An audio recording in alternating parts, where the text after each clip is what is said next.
할렐루야. 한 주 동안 주 안에서 평안하셨습니까?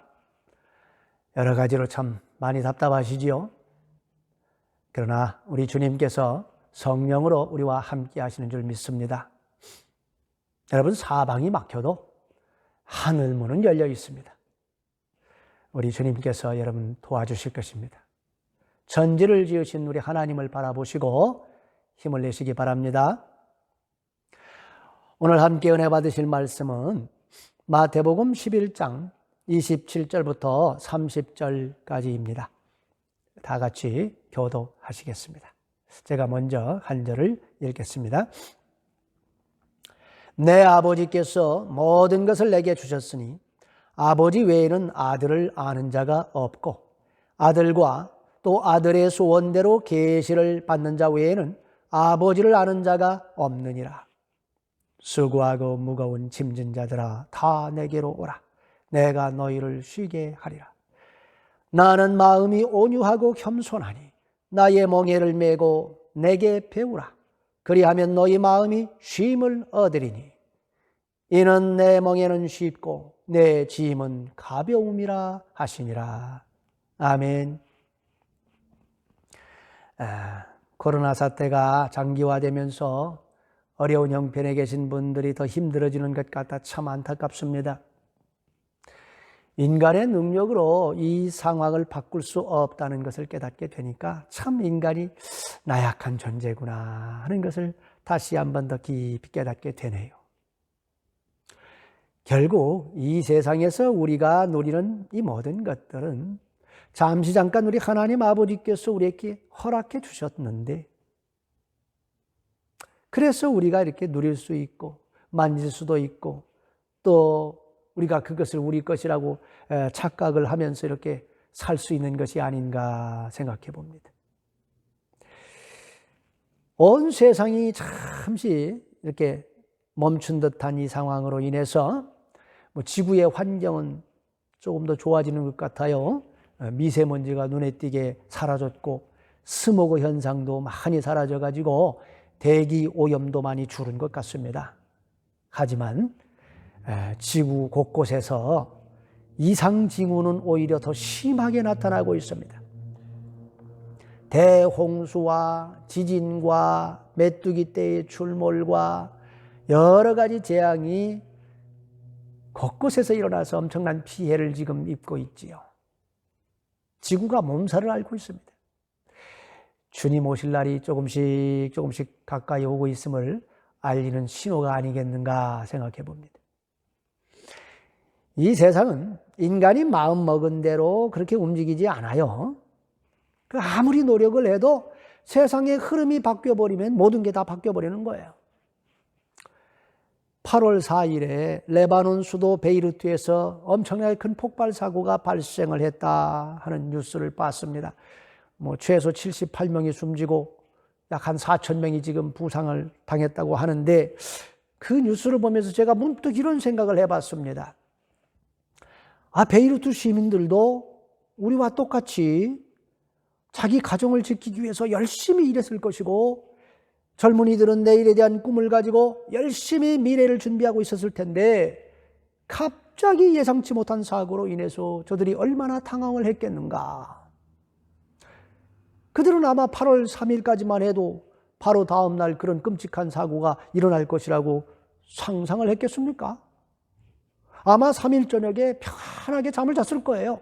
그리고 4일 아침에도 새로운 마음으로 일어나서 소망 가운데 새로운 날을 시작했을 것입니다. 그런데 갑작스럽게 그들의 인생은 돌이킬 수 없는 소용돌이 속으로 빨려 들어가 버린 것이죠. 많은 아이들이 부모를 잃고 감당할 수 없는 두려움 속에서 울고 있을 것이고 많은 부모들이 자녀를 잃고 가슴을 치면서 통곡을 하고 있을 것입니다. 병원 건물도 폭발돼 가지고 말이지 치료를 받을 수 없는 상황에서 고통으로 신음하는 수천 명의 부상자들의 삶은 하루아침에 생지옥으로 바뀌어버린 거예요. 이 세상의 삶은 내일을 예상할 수가 없는 것이구나 하는 생각을 해봤습니다. 평온하던 오늘의 삶이 내일 어떤 고통 속으로 빨려 들어갈지 우리는 모르는 거예요. 그래서 이 땅에서 수많은 사람들이 내일에 대한 두려움 속에서 오늘 밤을 지새우고 있는 것 아니겠습니까? 사람들은 이 세상에서 참 많은 수고를 합니다. 학생들은 공부 때문에 힘들어하고, 청년들은 직장을 구하지 못해서 힘들어하고, 또 직장인들은 직장에서 받는 스트레스로 인해서 힘들어하고, 부모는 자식들 먹여 살리느라고 고생이 이만저만이 아니지요.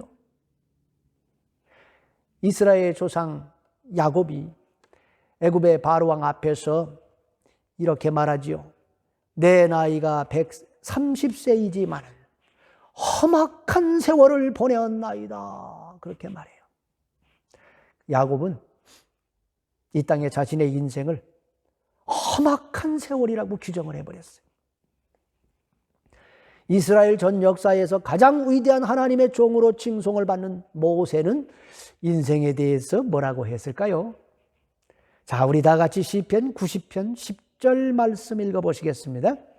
우리의 연수가 70이요 강건하면 80이라도 그 연수의 자랑은 수고와 슬픔뿐이요 신속히 가니 우리가 날아가나이다. 사람의 한평생이 화살과 같이 슝 빠르게 날아간다 그 말이에요.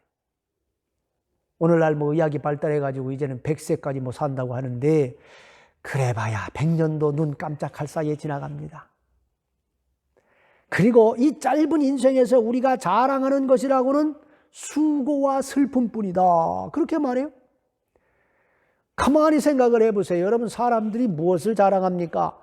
자신이 옛날에 얼마나 많은 고생과 수고를 해가지고 오늘날 내가 이런 업적을 이뤘느냐, 내가 이 엄청난 고통과 슬픔을 어떻게 견뎌내서 오늘날 이런 일을 이뤘느냐, 이런 거 가지고 다 자랑하잖아요. 모든 자서전이나 우인전 봐도 다 그런 얘기예요.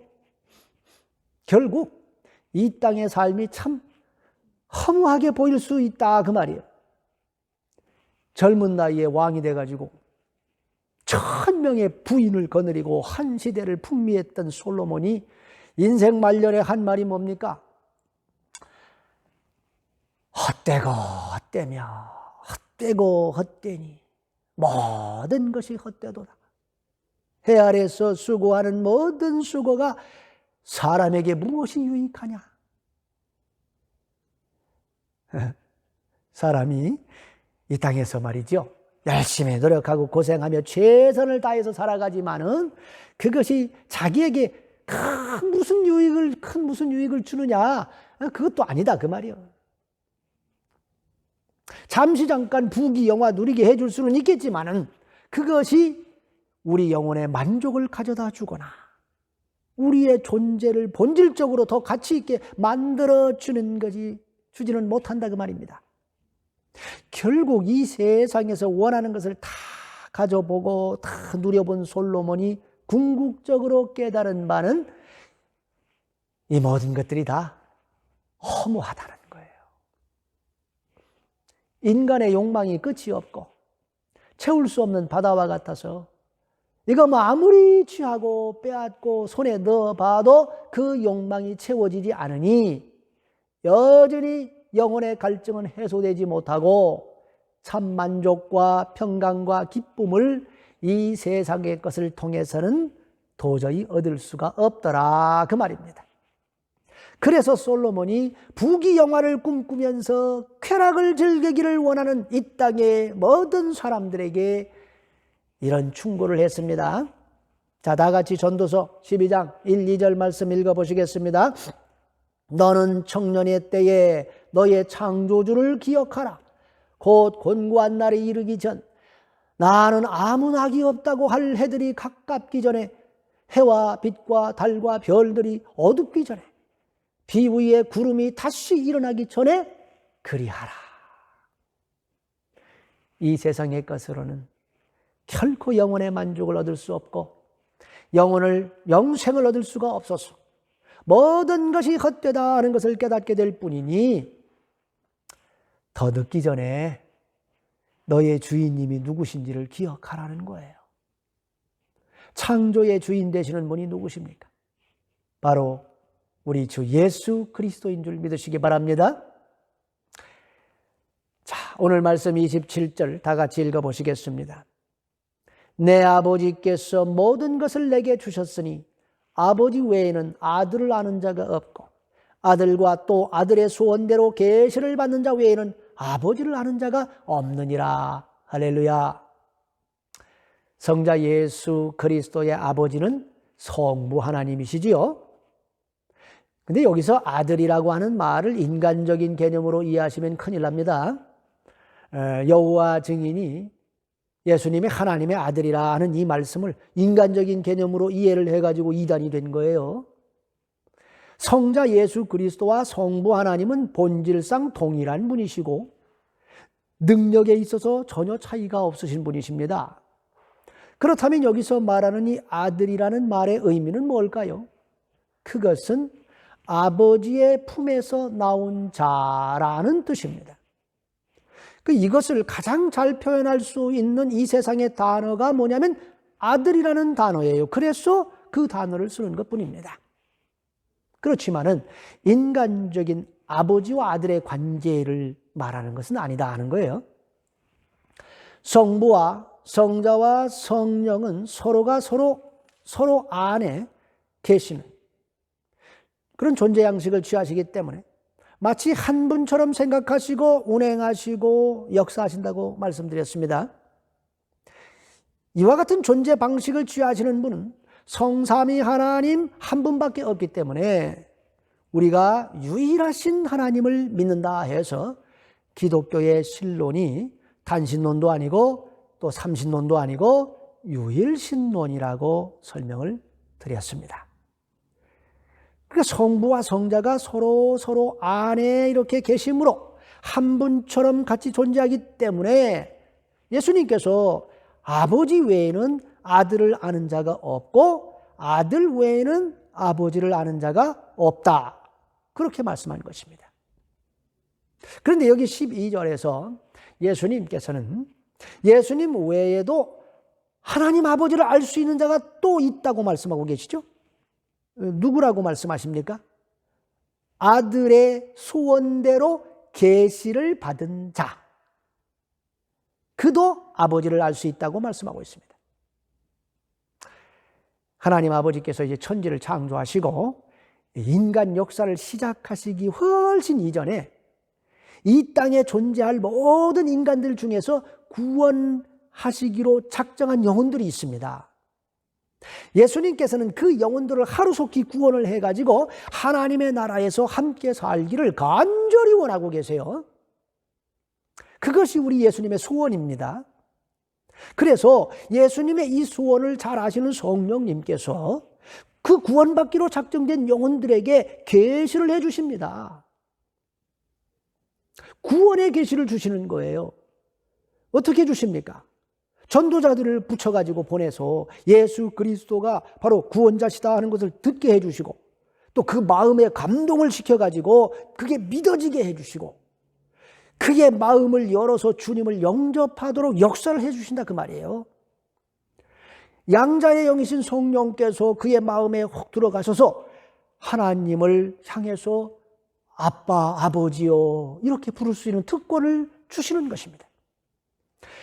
이로써 하나님을 아버지로 이제 모시게 되니까 우리가 이 땅에서 자기 자녀들이 나이를 먹고 시간이 지나야 이제 부모의 마음과 그걸 이제 깊이 이해할 수 있듯이 하나님 아버지의 뜻과 마음을 점점 더 시간이 가면 갈수록 깊이 알아갈 수 있도록 우리 성령님께서 은혜를 베풀어 주시는 줄 믿으시기 바랍니다. 자, 12절에 보시면 내 아버지께서 모든 것을 내게 주셨으니 그렇게 말씀하고 있죠. 성부 하나님께서 성자와 성령과 함께 천지 만물을 창조하셨습니다. 그런데 그 모든 것을 아들 되시는 예수 그리스도를 위해서 창조하셨고 그래서 예수 그리스도께 다 주셨다는 거예요. 다시 말해서 만물의 창조자는 성부 하나님이시지만은 만물의 주인 되시는 분은 바로 성자 예수 그리스도다 그 말입니다. 할렐루야. 자, 그렇다면 온 우주 만물에게 존재 의미를 부여해 주시는 분은 누굴까요? 만물이 자신의 존재 의미를 어떻게 발견할 수 있을까요? 그것은 만물의 주인 되시는 예수 그리스도와의 관계를 올바로 세울 때에 진정한 존재 의미를 발견할 수가 있다 하는 것입니다. 할렐루야. 예수 그리스도가 자신의 주인임을 인정할 때에 비로소 자신이 바른 위치에 놓이게 된다는 거예요. 그러니까 예수 그리스도와의 관계가 회복되지 않은 그런 모든 것들은 마치 궤도를 이탈한 행성과 같아가지고 이게 모든 것이 다 뒤틀어지고 평강을 잃어버리게 되어 있습니다. 삶의 의미가 못 찾아요. 의미를 몰라. 왜 사는지를 몰라요. 바로 이런 이유 때문에 인간의 몸을 창조하시고 영혼을 투여해 주신 하나님을 만나지 못한 인간이 참 평안을 얻지 못하고 늘 뭔가 불안함과 이 두려움 속에서 살아가고 있는 거예요. 어떤 인간도 이것으로부터 자유로울 수가 없습니다. 우리 인간의 영혼의 안식은, 평강은 오직 예수 그리스도를 인격적으로 만나야만 얻을 수 있는 거예요. 할렐루야. 주님을 만나지 못한 이 땅의 모든 영혼은 불행한 삶을 살 수밖에 없다는 것입니다. 아무리 많은 것을 가지고 아무리 많은 것을 누려보아도 영혼의 갈증을 채울 수는 없는 거예요. 인간을 창조하시고 주인 되시는 우리 주 예수님께서 어찌 이것을 모르시겠습니까? 여러분, 핸드폰을 만든 사람은요, 자기가 만든 핸드폰이 고장났을 때 그 몇 번만 터치해봐도 뭐가 문제인지 바로 알 수 있잖아요. 자동차 만든 사람은 자신이 만든 자동차 이 소리만 듣고도 그 뭐가 문제라고 딱 집어냅니다. 부모는 자신이 낳은 자식이 오늘 왜 이렇게 기분 나빠하는지 그 얼굴 표정만 봐도 알 수 있어요. 그렇잖아요. 하물며 인간의 오장육부를 직접 손으로 빚어내시고 그 코에다가 생기를 불어넣어서 살아있는 영적 존재로 만들어주신 우리 하나님 아버지께서 인간의 상태를 왜 모르시겠습니까? 만물의 주인 되시는 예수 그리스도께서 어찌 인간의 문제를 모르시겠습니까? 왜 이 땅의 인간들이 괴로워하며, 왜 이 땅의 인간들이 고통스러워하며 수고하고 그렇게 땀을 흘려도 영혼의 갈증이 해소되지 않는지 어찌 모르시겠습니까? 그래서 우리 주님께서 이렇게 말씀하셨습니다. 우리 다 같이 28절 말씀 읽어보시겠습니다. 수고하고 무거운 짐진 자들아 다 내게로 오라. 내가 너희를 쉬게 하리라. 할렐루야. 우리의 주인 되신 주님께서는 이 땅의 모든 인간이 수고로운 삶을 살고 있으며 모두가 무거운 짐을 지고 살아간다 하는 것을 잘 알고 계시다 이 말이에요. 어떻게 그것을 할까요? 최초의 인간 아담이 사탄의 미혹을 받아서 하나님의 말씀을 저버리고 사탄의 말에 순종하여 하나님이 금하신 선악과 열매 따먹고 범죄했지 않습니까? 그래서 우리 하나님이 직접 내리신 그 저주가 뭐예요? 여자는 고통 가운데서 자식을 낳고 남편의 다스림을 평생 동안 받으며 살게 될 것이다. 남자는 정신토록 얼굴에 땀을 흘려야만 수고하고 일해야만 땅의 소산을 먹을 것이라고 말씀했지 않습니까? 그리고 인간이 죽으면 그 육체는 흙에서 왔으니까 흙으로 돌아가고, 그러나 그 영혼은 하나님께서 넣어준 영적인 것이고 영원한 속성을 가졌기 때문에 죽을 수가 없는 것이니까 영원한 지옥에 가서 영원히 고통받으며 살게 되는 것이지요. 이것이 죄로 인해서 모든 인간에게 주어진 하나님의 저주입니다. 이 저주의 무게는 너무나 크고 고통스러운 거예요. 그래서 이 죄의 멍에로부터 인간을 구원하시기 위해서 우리 하나님이 또 사랑이시기 때문에 이 인간들을 구원하시기 위해서 예수님을 이 땅에 보내신 것 아닙니까? 예수님께서 이 땅에 오셔서 인간의 죄의 멍에를 다 대신 짊어지시고 죄값을 치러 주셨습니다. 인간들에게 주어진 이 저주의 무게가 너무나 무거워가지고 예수님께서는 쓰러지고 또 쓰러지시면서 골고다 언덕으로 십자가를 지고 올라가셔야 했다는 것입니다. 십자가에 못 박혀 죽으시고 사망 권세를 깨뜨리고 부활하심으로써 인간을 올가매고 고통스럽게 하는 마귀의 일을 다 멸하셨습니다. 그 주님께서 이제 수고하고 무거운 짐진 자들아 다 내게로 오라. 내가 너희를 쉬게 하리라 부르고 계십니다. 여러분, 이 땅에 사는 거 만만치 않지요? 힘들고 어렵지요? 하루하루가 수고로운 날 아닙니까? 뭐 코로나로 인해서 요즘 집에서 쉰다고 뭐 마음이 편합니까? 아니잖아요. 내일에 대한 불안과 두려움과 근심과 걱정과 염려 때문에 밤잠을 설치지 않습니까? 삶의 무게를 감당할 수 없어서 숨이 탁탁 막히지 않습니까? 자식들의 미래가 염려되지 않습니까? 건강이 좋지 않아서 고통 가운데 신음하고 계시지는 않습니까? 직장을 잃을까 봐서 불안해가지고 잠을 설치지는 않습니까? 앞으로 어떻게 해야 할지 몰라 답답하지는 않습니까? 주님께서 여러분을 부르고 계십니다. 수고하고 무거운 짐진 자들아 다 내게로 오라. 내가 너희를 쉬게 하리라. 할렐루야. 여러분, 주님께 나아가 여러분의 짐을 맡기십시오. 그 짐은 여러분의 능력과 힘으로는 도저히 지고 갈 수 없는 겁니다. 그것은 만물의 영장으로 창조된 인간이 죄를 범함으로 천하 만물이 저주를 받아서 생겨난 문제들입니다. 이것을 어찌 한낱 피조물인 인간이 해결할 수 있겠습니까? 죄로 인해서 주어진 인생의 수고와 고통은 인간의 능력으로 극복할 수 있는 게 아니에요. 불안과 근심, 걱정, 염려, 슬픔, 원망, 시기, 질투, 분노, 정욕, 욕심과 같은 인간의 이 죄성의 뿌리를 박은 짐들은 인간이 도저히 자신의 능력으로는 감당할 수 없는 것들입니다.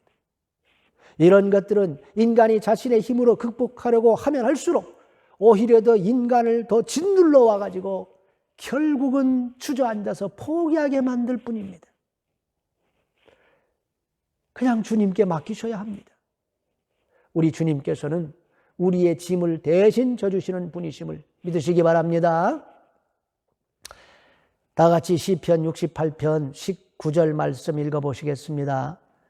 날마다 우리의 짐을 지시는 주 곧 우리의 구원이신 하나님을 찬송할지로다. 할렐루야.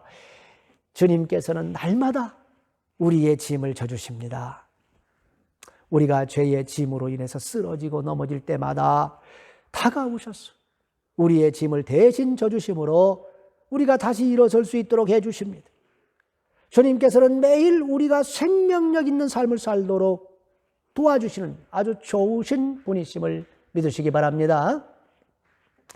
자, 시편 55편 22절 말씀 다 같이 읽어 보시겠습니다. 내 짐을 여호와께 맡기라. 그가 너를 붙드시고 의인의 요동함을 영원히 허락하지 아니하시리로다. 할렐루야. 우리의 영혼이 감당치 못할 짐으로 인해서 흔들리고 휘청거릴 때 주님께 그 짐을 맡겨야 합니다. 그러면 주님께서 우리를 붙들어 주시고 우리가 넘어지지 않도록 지켜주실 것입니다. 다시 말해서 죄의 저주로 인해서 이 땅에서 우리가 져야 할 짐들은 그건 다 주님께 맡겨야 되는 거예요. 죄의 멍에는 우리가 감당할 수가 없습니다. 그것을 해결하시기 위해서 우리 주님께서 십자가에 못 박혀서 죽으시고 피 흘려주신 거 아닙니까? 우리 죄의 값을 대신 치러 주심으로써 우리를 죄의 짐으로부터 해방시켜 주신 줄 믿으시기 바랍니다. 따라서 주님의 십자가 죽음의 은혜를 믿지 못하고 스스로 죄의 문제 해결하겠다고 자꾸 발버둥을 친다면 그것이야말로 예수 그리스도의 십자가의 은혜를 헛되이 만드는 것입니다. 이런 거는 용서받을 수가 없는 죄예요. 그냥 주님께 맡기십시오. 자, 다 같이 우리 빌립보서 4장 6, 7절 말씀 읽어보시겠습니다. 아무것도 염려하지 말고 다만 모든 일에 기도와 간구로 너희 구할 것을 감사함으로 하나님께 아뢰라.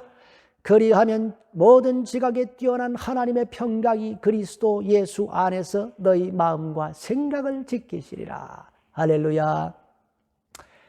세상 염려, 근심, 걱정, 두려움을 다 주님께 맡기시기 바랍니다. 어떻게 맡길 수 있습니까? 주님께 감사함으로 아뢰므로써 맡길 수 있어요. 그러니까 주님께 우리에게 두려움과 염려와 근심, 걱정을 주는 현실을 바꾸어 주실 능력이 있음을 믿고 나아가서 솔직히 아뢰면 되는 것입니다. 주님께서는 우리가 감당치 못할 시험 당함을 허락하지 않으신다고 했어요. 무조건 가서 주님께 솔직히 나 힘듭니다. 그렇게 얘기하면 됩니다. 우리 주님께 기도로 맡기면은 주님께서 평강을 주셔서 이겨낼 힘과 능력 주실 줄 믿습니다. 여러분 믿음으로 주님께 맡기시기 바랍니다. 자, 그런데 우리가 주님께 짐을 맡길 때에 우리가 져야 할 짐마저 맡기라는 건 아니에요. 우리가 본질적으로 감당할 수 없는 죄의 결과로 인해서 우리에게 주어진 짐들은 그 주님께 맡겨야만 우리가 살 수 있습니다. 우리가 염려한다고 해서 머리털 하나 희게 할 수는 없잖아요. 그냥 주님께 다 맡겨야 합니다. 하지만 우리가 지고 가야 할 짐도 있습니다. 그건 뭘까요? 자, 다 같이 마태복음 16장 24절 말씀 읽어보시겠습니다. 이에 예수께서 제자들에게 이르시되 누구든지 나를 따라오려거든 자기를 부인하고 자기 십자가를 지고 나를 따를 것이니라. 할렐루야. 예수님께서 십자가를 지고 골고다 언덕을 올라가실 때에 쓰러지시죠. 그 쓰러지시니까 우리 예수님을 대신해 가지고 구레네 시몬이란 사람을 데려다가 억지로 예수님의 십자가를 지고 가게 만들었지요.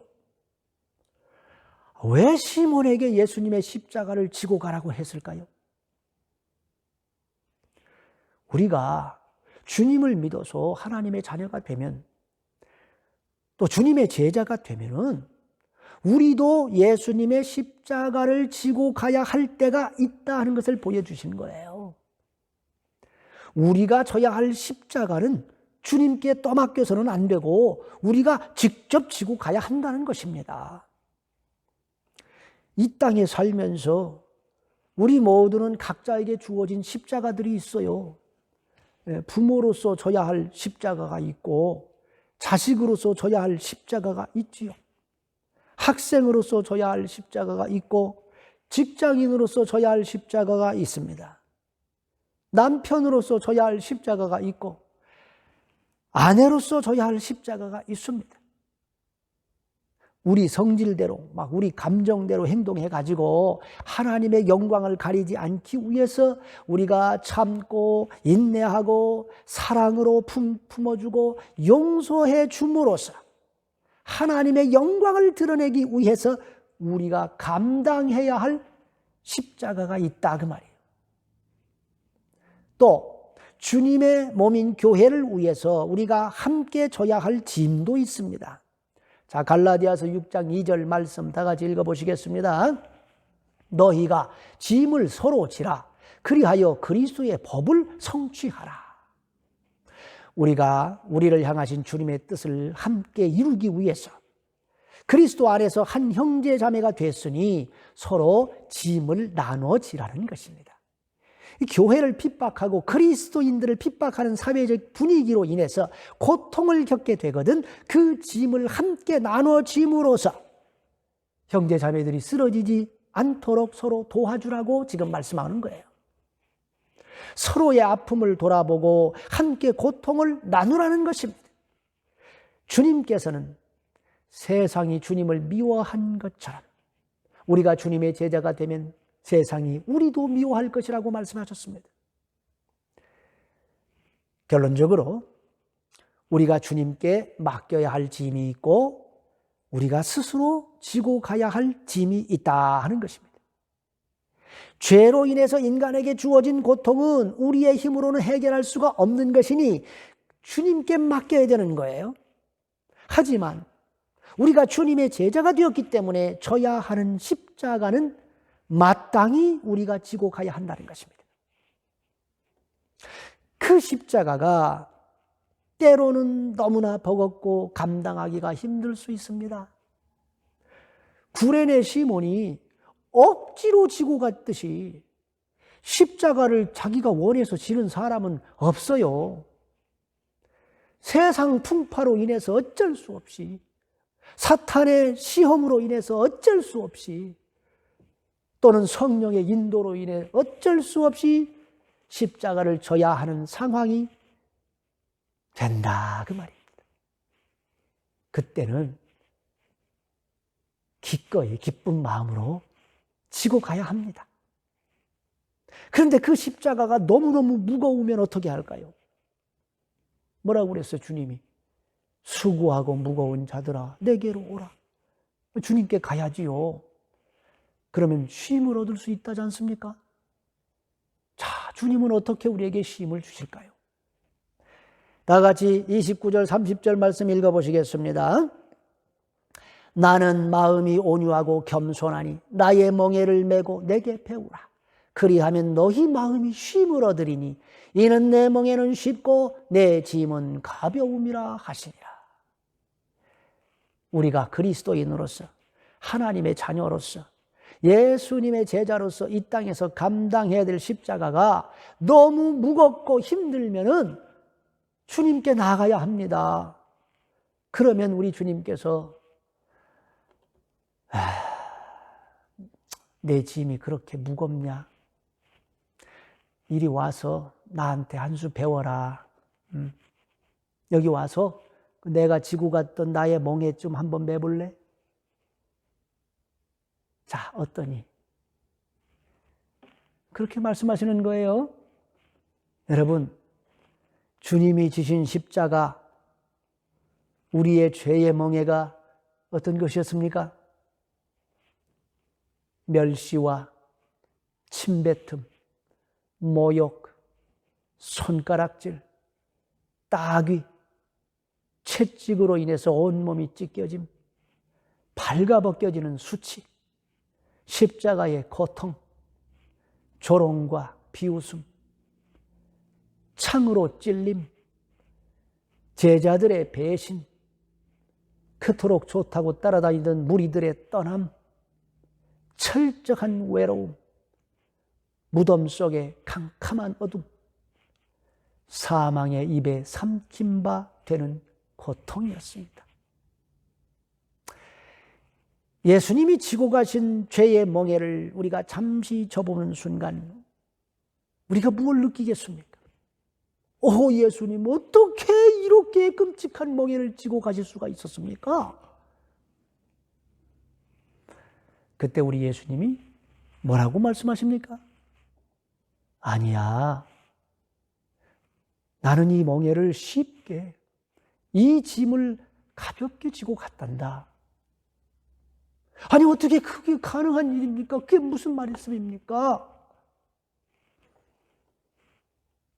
너를 살리기 위해서, 너에게 영생을 선물하기 위해서 내가 이 고통의 멍에를 졌기 때문에 나는 가볍게 지고 갈 수 있었느니라. 왜냐하면 내가 너를 너무나 사랑하기 때문이다. 그런데 너와 나 사이에 다른 게 뭔지 아니? 나는 마음이 온유하고 겸손했다는 것이다. 우리 주님이 그렇게 말씀하신다 이 말입니다.